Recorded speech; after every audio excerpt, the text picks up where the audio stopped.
Assalamualaikum warahmatullahi wabarakatuh. Terima kasih atas kesempatan yang telah diberikan kepada saya. Adanya saya tampil di sini untuk mempresentasikan atau menyimpulkan semua apa yang saya dapat dari materi mata kuliah ini. Pertama-tama, perkenalkan, nama saya Badria, NIM 2021021159 dari kelas reguler B 2021. Adapun yakni tugas ini dari mata kuliah teori pengambilan keputusan dari dosen pengampu Dr. Andi Tenri Sose, SSN, SE, MS. Baik, saya langsung saja ke materi pertama yang berjudul teori pengambilan keputusan. Adapun yakni pengertiannya menurut para ahli.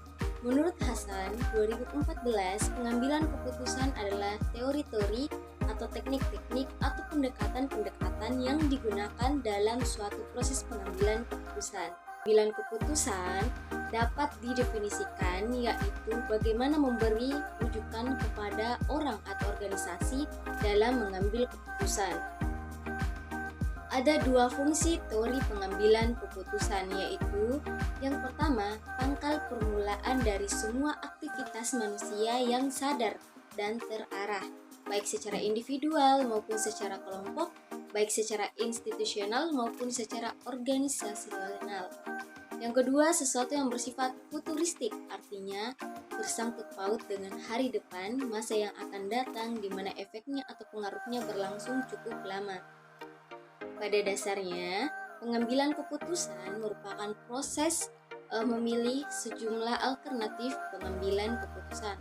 Penting bagi pemimpin birokrasi karena proses pengambilan keputusan mempunyai peran penting dalam memotivasi, komunikasi, koordinasi, dan perubahan organisasi.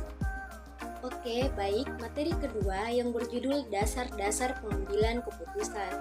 Adapun pengertiannya, menurut para ahli, menurut Terry 1994, pengambilan keputusan adalah pemilihan alternatif perilaku tertentu dari dua atau lebih alternatif yang ada. Dasar-dasar pengambilan keputusan ada 5, yaitu yang pertama, intuisi insting, yaitu tercipta akibat pengalaman yang terseleksi atau sudah dilalui. 2. Pengalaman, yaitu orang yang sudah berpengalaman pastinya dapat memperkirakan keadaan sesuatu, yaitu memperhitungkan. 3. Fakta, yaitu berdasarkan data dan fakta. Yang keempat, wewenang, yaitu biasanya dilakukan oleh atasan terhadap bawahan. Terakhir, rasional, masuk akal, yaitu mendekati kebenaran atau sesuai dengan apa yang diinginkan. Dalam pengambilan keputusan, harus memilih dasar-dasar yang tepat agar keputusan yang diambil sesuai dengan hasil yang diinginkan. Adapun dalam mengambil keputusan harus memperhatikan apakah kasusnya harus diselesaikan secara terstruktur atau tidak. Baik, selanjutnya materi ketiga yaitu proses pengambilan keputusan. Proses pengambilan keputusan adalah langkah-langkah yang dilakukan individu atau kelompok untuk memilih solusi terbaik dari beberapa pilihan yang tersedia.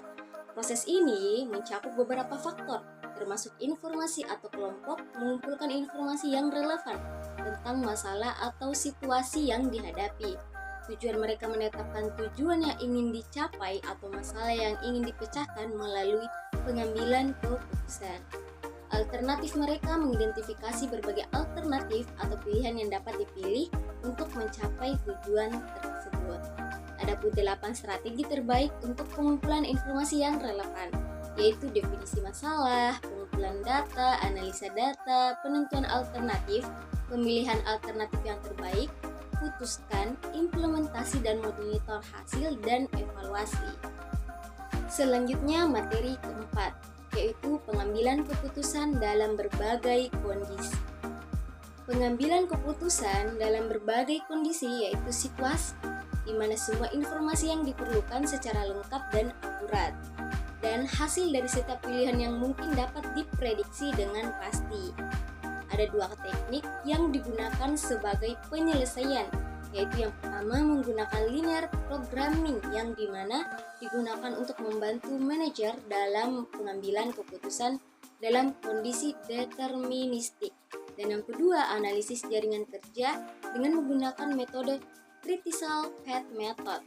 dan Project Evaluation and Review Technique. Selanjutnya ke materi kelima, yaitu karakter pengambilan keputusan. Karakter pengambilan keputusan mencakup beberapa aspek penting yang membentuk proses pengambilan keputusan. Pengambilan keputusan didefinisikan sebagai suatu proses yang sengaja dilakukan, bukan secara kebetulan dan tidak sembarangan. Proses ini bertujuan untuk menyelesaikan masalah dengan cara atau teknik tertentu yang dapat diterima oleh semua pihak. Masalah harus diketahui dan dirumuskan dengan jelas, sementara pemecahannya harus didasarkan pada pemilihan alternatif terbaik dari alternatif yang ada. Nah, dalam pengambilan keputusan, karakter individu dapat memainkan peran penting dalam cara mereka mendekati risiko. Karakter seperti risk avoider, risk indifference, dan risk lover memiliki implikasi yang berbeda dalam pengambilan keputusan. Penting untuk mengenali karakter tersebut untuk mengatasi kecenderungan yang tidak seimbang agar pengambilan keputusan dapat dilakukan dengan lebih efektif. Selanjutnya materi ke-6, yaitu tipe-tipe pengambilan keputusan. Nah, adapun pengertiannya merupakan tipe pengambilan keputusan merujuk pada metode, penetapan, atau gaya yang digunakan dalam proses pengambilan keputusan. Adapun yakni efektivitas pengambilan keputusan dipengaruhi oleh berbagai faktor yang dapat meningkatkan atau menghambat kualitas dan hasil dari keputusan yang diambil. Pemahaman yang mendalam tentang berbagai tipe-tipe pengambilan keputusan dan faktor-faktor yang mempengaruhinya adalah kunci untuk meningkatkan kinerja organisasi. Dengan memilih tipe pengambilan keputusan yang tepat untuk setiap situasi, organisasi dapat mencapai hasil yang optimal, meningkatkan efektivitas operasional, dan memastikan keberlanjutan dan pertumbuhan jangka panjang. Selanjutnya, materi ke-7, yaitu diagram pohon keputusan. Manusia selalu dihadapkan oleh berbagai macam masalah dari berbagai macam bidang. Manusia mulai mengembangkan sebuah sistem yang dapat membantu manusia agar mampu menyelesaikan masalah-masalah tersebut. Diagram pohon keputusan adalah representasi grafis yang menunjukkan berbagai pilihan atau tindakan yang dapat diambil beserta konsekuensi atau hasil dari setiap pilihan tersebut. Manfaat utama dari penggunaan pohon keputusan adalah kemampuannya untuk membreakdown proses pengambilan keputusan yang kompleks menjadi lebih simpel, sehingga pengambil keputusan akan lebih menginterpretasikan solusi dari permasalahan. Nah, menggunakan pohon keputusan sebagai super tool dalam menganalisa suatu masalah, penggunaan pohon keputusan dapat membantu kita dalam melakukan pengambilan keputusan guna menyelesaikan suatu masalah. Selanjutnya materi ke-8, yaitu motivasi dan manajemen keputusan. Motivasi dan manajemen keputusan adalah dua konsep yang sangat penting dalam bisnis dan organisasi. Motivasi pada dasarnya adalah segala proses internal yang menggerakkan, mengarahkan, dan mempertahankan perilaku individu untuk mencapai tujuan tertentu. Di sisi lain, manajemen keputusan adalah proses sistematis dalam memilih antara berbagai alternatif tindakan untuk mencapai hasil yang diinginkan. Hubungan motivasi dan manajemen keputusan, yaitu motivasi mendorong kita untuk mengatasi rasa takut, keraguan atau kemalasan yang sering muncul saat menghadapi keputusan sulit. Dengan motivasi yang tepat, kita akan lebih mampu mengevaluasi situasi secara objektif, mempertimbangkan berbagai sudut pandang, dan membuat pilihan yang selaras dengan nilai-nilai dan tujuan pribadi. Motivasi juga membantu mempertahankan komitmen dan kegigihan dalam menjalankan keputusan yang telah dibuat, bahkan di tengah tantangan dan kendala yang muncul. Singkatnya, motivasi yang menggerakkan proses pengambilan keputusan yang efektif dan menghasilkan keputusan yang tepat. Baik, selanjutnya materi terakhir, yaitu teori X dan teori Y dalam pengambilan keputusan. Teori X dan teori Y merupakan teori motivasi manusia yang dicipta dan dibangunkan oleh Douglas McGregor di Sekolah Pengurusan MIT Sloan pada 1960-an dan telah digunakan bagi pengurusan sumber manusia, tingkah laku organisasi, komunikasi organisasi, dan pembangunan organisasi. yang menggambarkan dua model pertentangan mengenai motivasi tenaga kerja.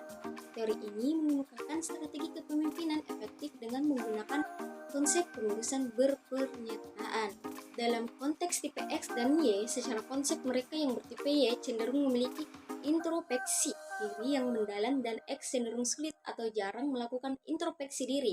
Karena itu, seorang karyawan yang bertipe X dalam mengambil keputusan cenderung tidak melihat apa yang terjadi di waktu belakang atau tidak mampu membayangkan apa yang akan terjadi di kemudian hari. Oleh karena itu, mengubah tipe X menjadi tipe Y bukan hanya dibutuhkan ilmu dan riset, namun juga seni. Penggabungan itu semua mampu mengubah tipe X menjadi tipe Y. Artinya, tipe X harus diubah dengan nuansa pendekatan yang diikuti dengan ketegasan dalam bentuk kedisiplinan.